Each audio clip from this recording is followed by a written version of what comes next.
Hello and welcome to SaaS Half Full, the only show serving B2B SaaS marketers. I'm Lindsey Groepper, president at Blast Media, and I will be both your host and your bartender today.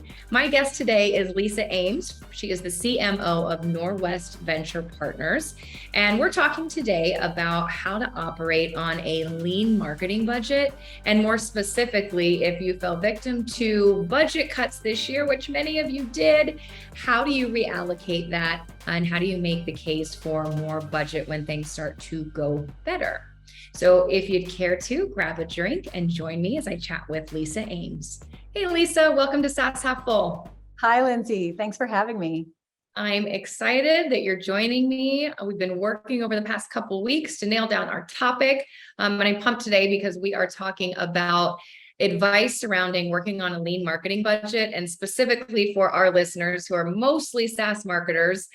Some of you are feeling the pain right now of very drastically reduced budgets. So Lisa's going to help provide some clarity around that topic. But before we dive in, always want to see, number one, if our host, or excuse me, if our guest is sharing a drink with me today. Lisa, are you joining me? Absolutely, Lindsey. Here in my Norwest mug, I've got a margarita with a little spice to it. Love it. Want to thank you for having me, and maybe we can just do a little ching-ching of our glasses. Absolutely. Cheers. I'm also margarita-ish. I'm doing a Topo Chico seltzer. We actually have our all hands meeting right now in our office today. So we have about 60 of us here, which is awesome. I can hear the music and happy hour pumping downstairs. So I should get my music going. Everyone else is also doing this. So apologies, listeners, if our podcast partners could not edit out the bass beat. It just is what it is. That's happening downstairs. Well, Lisa, tell us about you first. I would love to know how you got into your current role. So kind of what was your journey here? And then secondarily, what your role entails as CMO at Norwest Venture Partners. You bet. So I joined Norwest in 2020. So at the start of the pandemic, after 25 years as a marketing operator in B2B SaaS companies. So very much the types of companies that Norwest invests in. So I think that's why they were attracted to my background.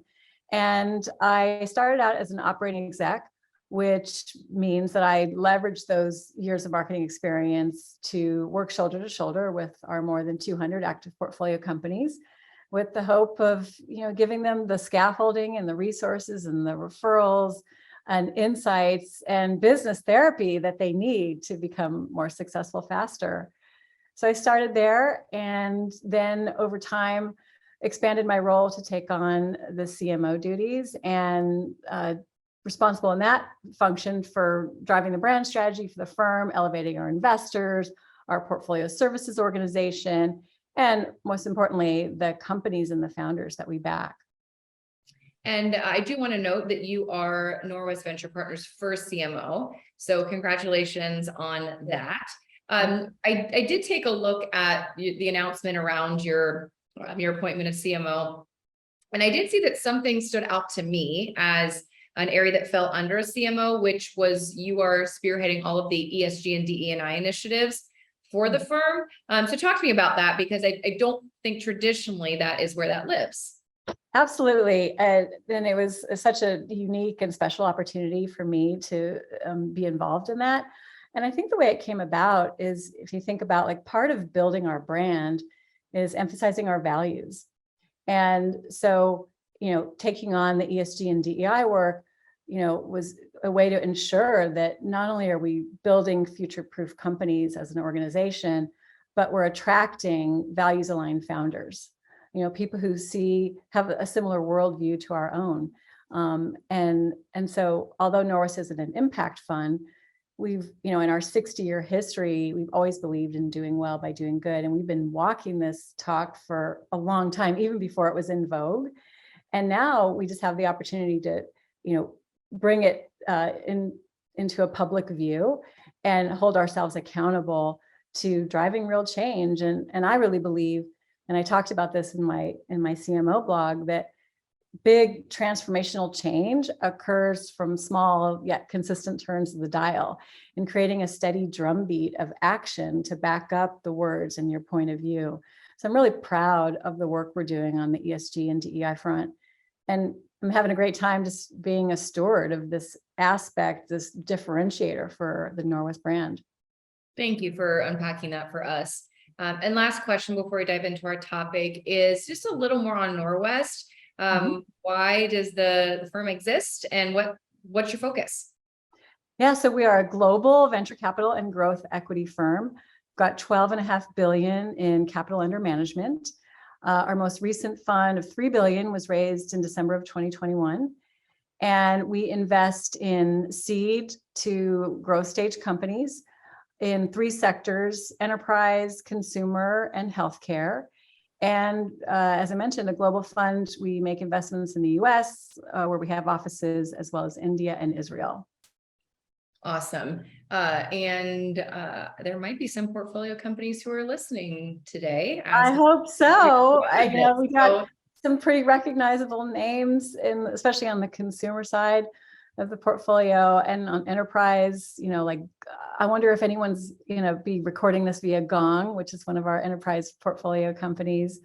And then I should have worn my Viore on our consumer side, because big fan of that brand. Got lots and lots of the pieces, and really happy having the getting to partake in the employee discount. yeah, that brand has taken off. Yeah. Many Viore loyals in my inner circle. So Yeah. And it's always fun. I have 2 teenage kids, and to be out in a mall or whatever and see some of the brands, in our portfolio is kind of fun. Like Kendra Scott. I was just in Arizona, not Arizona. Where was I? I was on a vacation somewhere, and now I'm spacing on the exact location. But anyway, came across the Kendra Scott store, and always take a photo of it and send it to my team. that's awesome. Well, we at Blast Media, we do PR for B2B SaaS companies. And so we sort of ride, interesting as an agency, ride the SaaS investment landscape along with our clients and sort of the changes to the market. So marketing teams saw a lot of volatility this year, riding super high in 2021. Very quickly, things changed in Q2. Fingers crossed, I feel like we're seeing an upswing now in Q3. But for marketers, many of them were faced with very drastic budget cuts, seemingly overnight. And it's interesting because my husband works in logistics, I work in marketing. Logistics never gets cut. It's never, we need to ship less and we need to stop moving product. But marketing is looked at right away from his board or C-suite of, right, we have to cut spend, so go to marketing. What are your thoughts around that? Lindsay, as marketers, and if you've been doing this long enough, we're used to this. It's just a natural and logical pattern, right? And any belt tightening situation, marketing is always the first place to look, because not only do we have higher budgets as relative to other departments, but we also have the most discretionary, like non-fixed line items. So I mean, how many times have you been asked, or your listeners here have been asked, well, tell me what have we not committed to yet for this year or this quarter, because that we could possibly back out of. So I think this is a common situation we find ourselves in.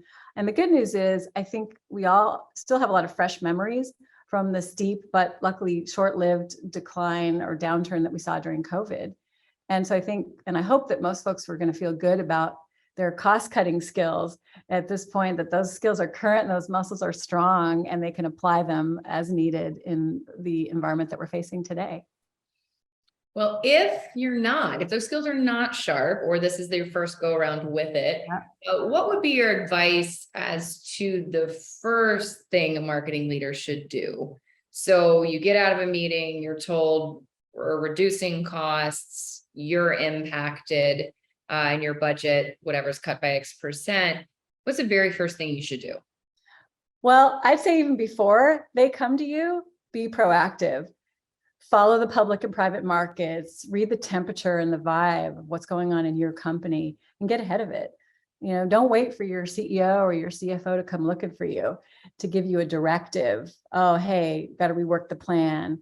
I've fallen victim to this in the past, and it's a really disempowering position to be in. And by definition, that puts you on your heels. You're on the defensive. And it also gives you a lot less authority to really drive the conversation. So, I've said this before, and I say it even more now being in a VC and growth equity environment is, at any point in time, a marketer should be able to answer the following question off the top of their head, which is, if the board gave you an extra $100,000 tomorrow, or fill in the blank on the amount, how would you deploy those dollars?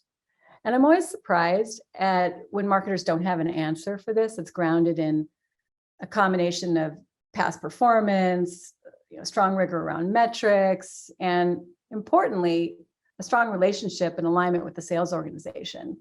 What does the sales team get excited about? What kind of programs do they really lean into and they want to follow up on and chase after? In my time at Demandbase, that was probably one of my biggest lessons. We had such a strong sales and marketing alignment. And part of the reason we were successful is we came together, we got around the table, we ideated together at every step of the process.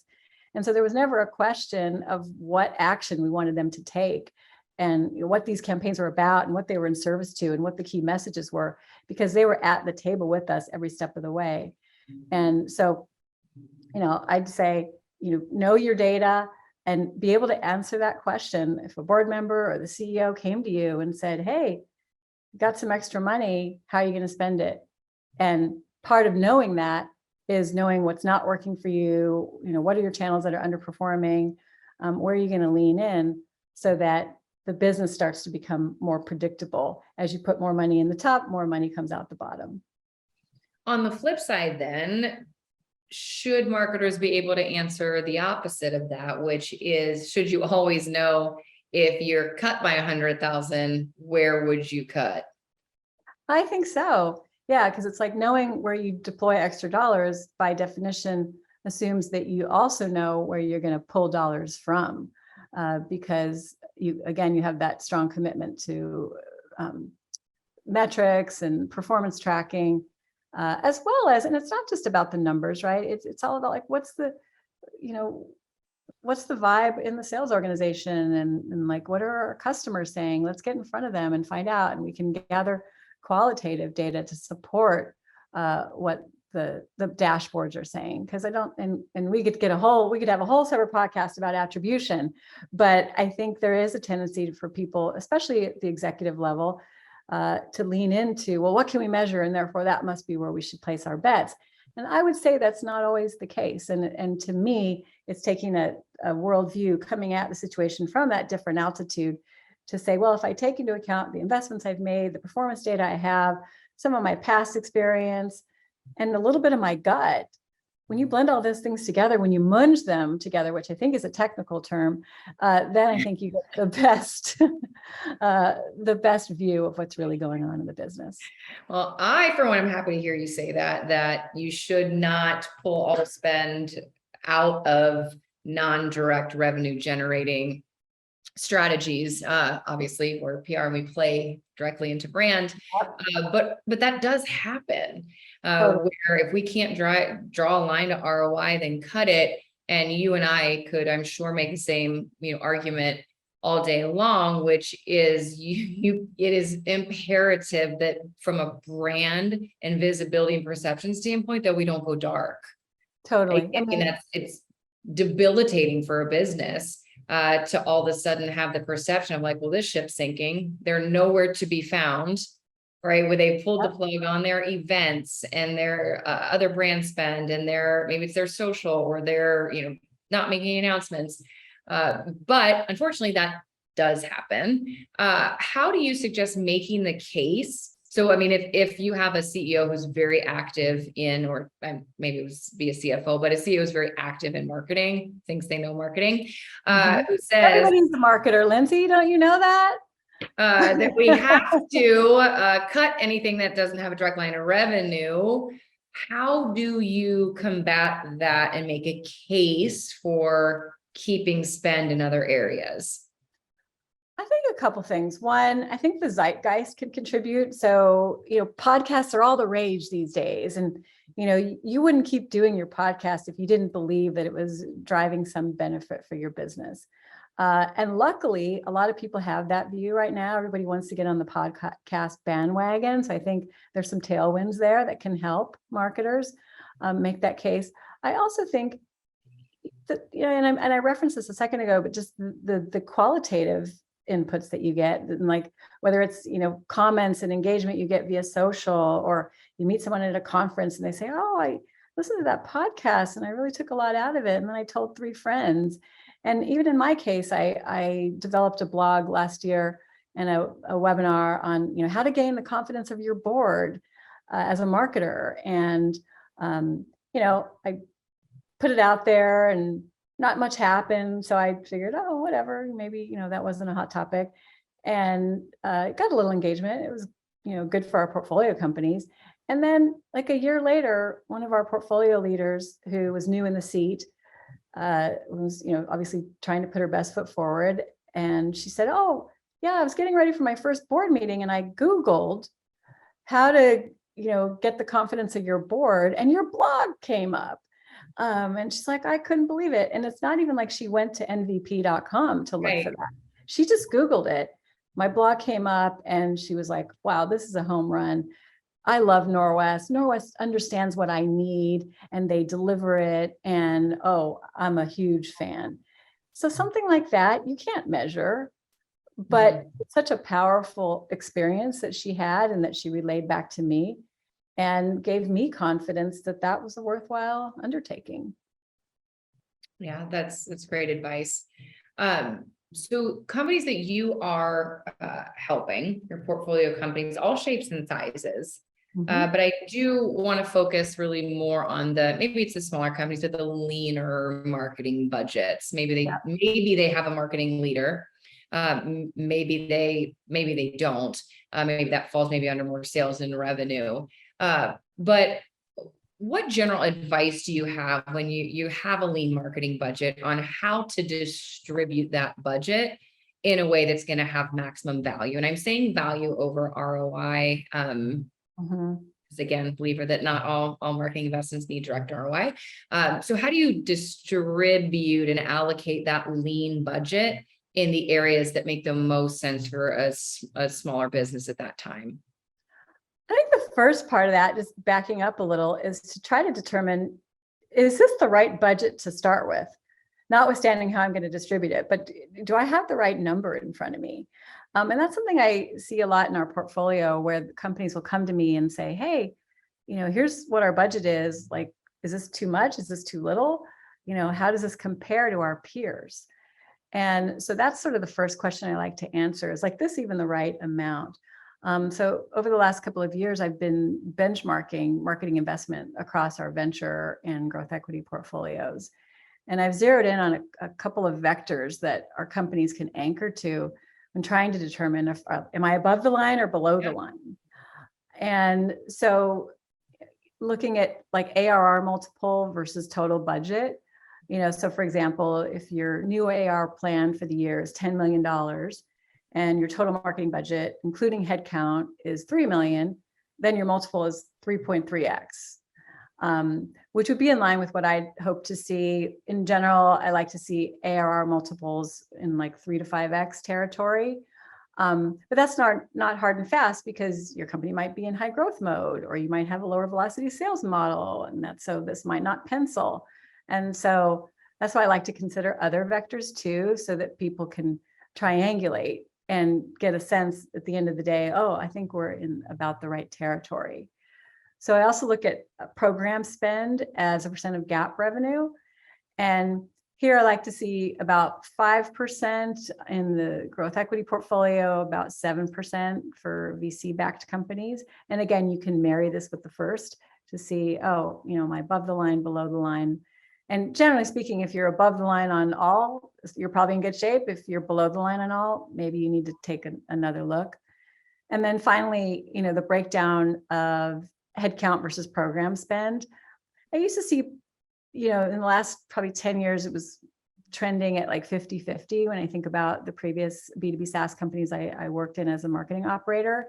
I've seen it, and I'd be curious, compare notes with others, certainly in our portfolio, seen it trend more towards 60-40. And I think the reason for that is, so 60 in the camp of program. And I think it's companies are more and more relying on contract workers, because not only of uncertainty around the budget, but uncertainty around, how their business is going to perform and what needs that they might have in terms of talent in the organization. What they might need today might be something different, might look like, smell like, be something different 18 to 24 months later, and they don't want to turn over that headcount. I think a lot of reasons why I'm seeing that trend, but I think as I speculate, those are the ones that make most sense to me. Yeah. Do you find that there is a certain discipline that tends to perform well in a contract role? Are these creatives, demand gen, content? Do you see success more in one area over another? I have a tendency to believe that you should, if the inevitable time comes, or the unfortunate time comes that you have to make cuts, for example, or even if you're looking ahead, like, what am I going to hire full-time versus what am I going to outsource? My tendency, and I'd be curious to hear your point of view, Lindsey, is that you should outsource the things that are like highly specialized and or that change frequently, like digital is a great example. What's true today in terms of digital best practices is not going to be true 3 months from now. And do you really want to invest in trying to keep up with that changing landscape? Or do you want to place your bets by outsourcing it to an agency that's what they specialize in, is staying up to date, and they're agile and they can, lead the market. Same thing on the ops side. I think, it's very specialized. It's probably really expensive to bring an ops resource in-house, and they're not as versatile potentially. So I like the idea of, in terms of headcount investment in, I don't want to say generalists, but folks that are they can do a lot of different things, and they're smart and they're agile and they can pivot. And then the things that are more specialized, like, communications or ops or digital, could be outsourced, and you can use your program budget for those. And I agree with you. And I even think of it too, and this is more specific to like our work, but I think of it too from a industry or vertical specific person, where if we need someone who has deep experience in conversational analytics, or maybe it's in the life sciences realm, even though we work across all B2B SaaS, we have all different industries that we touch. And so having deeper experience in a specific vertical or industry is tough to hire full-time for, because we may have a client or two clients potentially that touch that space, but the chances of us being able to fill, full-time, and also to be able to learn deeply all those different industries. So it also just throw in there more of the industry or vertical specific knowledge as well. Yeah, that's a great point. I like that. And that's something I could probably take to the portfolio and say, oh, I learned this new thing, and let me help you out here. No. And I'll give you credit, Lindsey. And along the lines of the contract workers, something I'm seeing a lot more of right now is the fractional CMO. That's the availability of an appetite for fractional CMOs is heightened now more than I've ever seen it. So I wanted to get your thoughts on it. Do you agree? Are you seeing that as well? And what do you think is driving that? I am seeing it. And I think sort of like this, there's two sides of that marketplace. There's the talent marketplace, where I find folks, they get to a certain point in their career, the more senior they become, they're less inclined to want to take an operational role for various reasons, maybe because there's sometimes a lot of uncertainty that goes along with it. As we know that the average tenure for a CMO is what is it, like 18 to 24 months, something like And that. it keeps going, getting lower and It's lower. lower and lower. Gosh, we could have a whole nother podcast about what that is, right? So I think on the talent side, it's like, hey, I want to de-risk. I want to spread the love. I want to context switch and work with a lot of different folks. And I can see the appeal there for sure. And I feel that every day in my job because I work with, upwards of 20 portfolio companies in a month. And so my pattern recognition is accelerated. My learning is accelerated. I have access to more data sets. I feel like, whoa, I've learned more in the last 2 years than I learned in the previous 10. Mm-hmm. So I think that's appealing for talent. In terms of why the companies want to do that, I think it speaks to a point I made a second ago, is they don't know their needs are going to be shifting so much. Like what you need today as a startup, like at a Series A, enterprise SaaS company is not the same profile. When you start scaling past 100 million, that is a completely different profile of talent than, when you're at 10 million, 20 million. And so perhaps these founders and CEOs want to be able to evolve, as their growth trajectory shifts. Yeah. And this is based on CMOs that I've spoken with here over the last 30 days. But this has held true for the last few years. The CMO role sucks. Like it is the hardest, shittiest C-suite job because you touch so much and you're responsible for so much. And when things are right, people look at you, and things are wrong, people look at you, and focus so much on the marketing part of the doing part, but really you're the owner of the market. Like there's no bigger, more responsible role, but it's a hard job. And I do think that CMOs are getting tired of it and are more gun shy to commit fully to an organization, say, I'm not doing this again. Like until I'll maybe give you 6 months and then maybe we'll see if there's a fit. I know a couple of CMOs that turned CEOs, went to other companies and were CEOs, and they have said that the CMO role was harder by far. A CEO role, it's not that it's not hard, it's hard in different ways, but not as much of a pressure cooker as the CMO role. I couldn't agree more, Lindsey. Couldn't agree more. And maybe one of the drivers of that too, and we talked about this, we joked about it a little bit earlier, but I think everyone fancies themselves a marketer. Mm-hmm.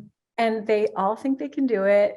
We're good at marketing because we make hard things look easy. And therefore people assume it's easy. And so everyone's in your business. Everyone's got an idea they had in the shower that day that they want to bring to you, that they expect you to execute on. Meanwhile, you have all these other priorities, and then you have to adjudicate that, and it gets exhausting. And so, yeah, I think, that too is a big driver, that like it's a tough job and everyone thinks they can do it and that your job's so easy, but you wouldn't say that to a product person. You wouldn't walk into their office and say, or a CFO and say, hey, you know what? I think we need to remodel all this. And, here, did you think about adding, these 3 things to the roadmap? Like you wouldn't do that. Right. But people think nothing of, marching into a CMO's office, which, I use in air quotes these days, and telling them all the things that they need to prioritize next. Yes. And why don't we have those t-shirts that we had at our thing last year? Like the t-shirts. Why aren't we doing more email campaigns? This is not to say that no one should be a CMO. There are wonderful CMO roles. You have one with a fantastic company, but I've heard enough horror stories about the difficult road that is the one that the CMO walks. I wanted to go back to something that you said earlier, which is before you even get into the discussions with your portfolio companies of how to distribute the budget is, do they have the right amount? Do you find that when you come to them with the data to say across the board, companies of your size, this is what they're spending, does that resonate? I mean, most of the time, do they say, oh, okay, we'll allocate more? That's a great question. And I think Because at Norwest, our whole philosophy is grounded in taking an invited guest approach with our companies, even though we have a control position on the growth equity side very often. Obviously not the case on the VC side, but we definitely consider ourselves, invited guests. Like, we're not here to tell them what to do, be prescriptive, here you need to execute our playbook. And that's just one of our brand promises. And so in our case, we will go to them, we'll have the data. Here, you might be a little above the line, a little below the line, and then it just kicks off a conversation. So I'm not there to direct their efforts or to say, well, you need to cut, or actually you're underspending, as much as to, give the data and then start the conversation of like, well, what are the considerations here? And why might we be above the line? Well, because of this reason or that reason. But I just want them to have the ammunition to be able to, have the rationale for their number versus, well, here's the number the CFO gave me, so I'm going with it. Sure. I think the marketer has a right and maybe even a responsibility to have the conversation with the CEO and the CFO to determine what that number should be. Mm-hmm. But yeah, they don't always, but like, as an example, I recently worked with a portfolio company that was considering, they'd been recruiting for a role on the marketing team for a while. And, with the downturn, the question became, should we continue to lean in here? Should we go forward with this hire, or should we not? So I ran the numbers for them, and it was like, well, you're maybe a little above the line. And so maybe put the hire on hold, and then you can reevaluate in a few months. And it wasn't so much that I gave a directive or made a suggestion, but it was obvious to them too. And it made their decision a lot easier, because I think they were on the fence. When you think about all the companies that you're invited, right? You want to be an invited participant, but those that you help, do you see a common, I guess, mistake rise to the top when you think about is there a common mistake that you see most portfolio companies make when you first dive in and take a look at their marketing strategy? More broadly, or with respect to budget? You can answer it any way you want. There is. And this is not just unique to our portfolio. This aligns with my experience over the past 25 years. I think companies tend to they often or sometimes have underdeveloped investment in operations. Setting that foundation it's very tempting and, quite honestly, intoxicating to start generating leads. Every sales leader wants leads. Every CEO is like, we got to get the pipeline rolling. And that's all true. And before you do that, it's important to lay the foundation so that you can measure what you're ultimately doing. Too often I see companies like just run right toward the lead gen programs and campaigns, and we got to, put lots of stuff in the top of the funnel.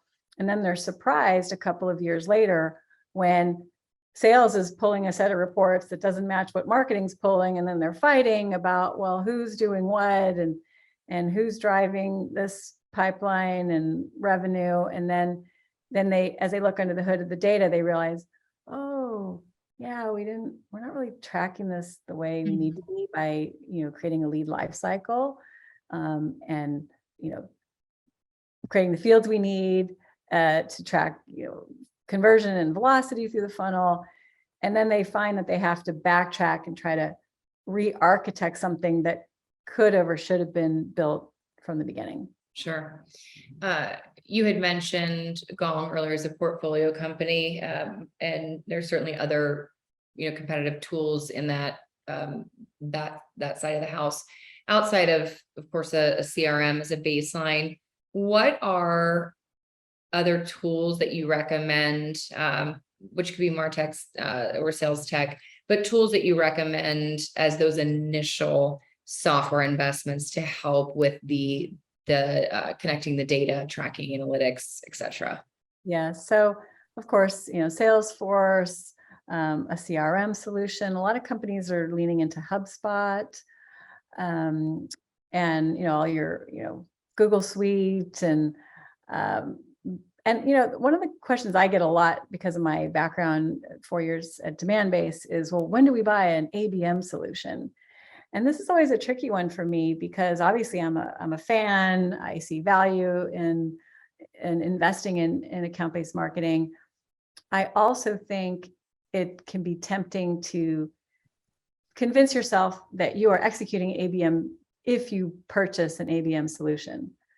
And so I always caution our companies and work side by side with them to let's establish your foundation, your basic strategy, create sales and marketing alignment, figure out, let's get alignment around an initial criteria for your list. And then maybe, start to operationalize some of that and build the muscle around ABM before you invest in a solution. And I think you could fill in the blank, apply it to any solution that you might invest in. It could be PR tracking, right? It could be social tracking.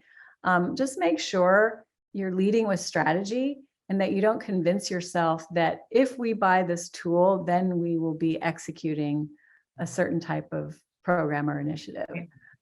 So one of the first things I did when I went to LucidWorks as a VP of marketing was to look under the hood to see what's the tech stack look like, and are we over invested, and was able to cut about $300,000 a year out of the tech budget. Not because I thought that they wouldn't be useful tools down the road, but they didn't match our maturity as a marketing organization. Mm-hmm. And so if we thinking, again, if our uber topic here is budget and how to conserve, my advice to companies would be to resist the temptation to go out and buy a tool to do XYZ until you really need it, until you're ready to man it, to maintain, to stand it up, to maintain it in a way that is going to maximize your use and value of it. And I want to underscore this idea of overbuying tools for your tech stack, because I do also see a bit of FOMO happen where there's marketers sitting at conferences and they see that, these massive publicly traded companies are using this tool, and like, if they're using it, I should be using it. Yes. When, like, the enterprise cloud often solutions are not what your business needs right now. Right. The total cost of ownership is crazy because of the implementation and the consulting. And then you're only using 10% of all of the bells and whistles. So you don't have the infrastructure and team built out. Yeah. And as a result, right, you are left with all of this software that you're either not using or only using a portion of it, when you could have bought something that was really more right size your business. So I'm underscoring that because if you're in a budget cut situation, you could potentially look at your stack and find ways to reduce spend there, as opposed to reducing spend on programs that are actually working for you. And if I may, one of our portfolio companies, Productive, that's what they specialize in, is SaaS management and keeping track of all your technology investments and when do they renew, who's using them, what value are we getting out of them? Because those things could easily get out of hand. And certainly I discovered this when I did the audit at LucidWorks, is I was new to the company. So I'd say, well, who's using this and who's using that? And you can imagine a lot of shrugged shoulders, like, oh, I didn't even know we had that. Right. What is it? I've actually had Rajmi from Productive, their CMO, on this show. Yeah, that's right. She was on here. And her topic was the first 30 days as a CMO, things you should know. And it was her role at Productive. So that is coming full circle. I love it. I love it. Well, Lisa, as I end every episode, I ask all of our guests if they could send us out with their favorite or signature toast. Well, I just made this one up on the spot, Lindsey, but it seems to ring true in how I go about the work I do. But it's stay curious and always be learning. Be a learner, not a knower. Oh, love that. I will change that. Thank you. Appreciate it, Lisa. Thanks for having me. Yeah, good to see you. Okay, bye-bye. Hi, Lindsey.